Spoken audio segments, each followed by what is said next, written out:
നമ്മൾ ചെയ്യുന്ന ജോലി മതി, അത് ഇബാദത്താണ്. ഒരു നിസ്കാരം മാത്രമല്ല ഇബാദത്ത്. നിങ്ങൾക്ക് തോന്നുന്നുണ്ടോ?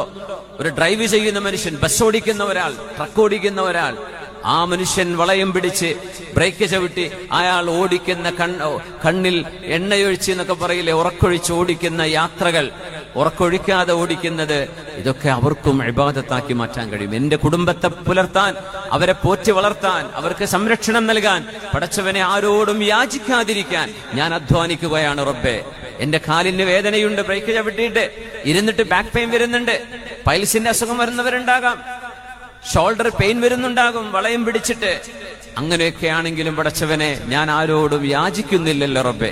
യാചന നാളെ പരലോകത്ത് നിങ്ങളുടെ മുഖത്തൊരടയാളമാണ്. യാചകന്മാരെ നാളെ പരലോകത്ത് തിരിച്ചറിയപ്പെടും. അതുകൊണ്ട് യാചിക്കരുതേ.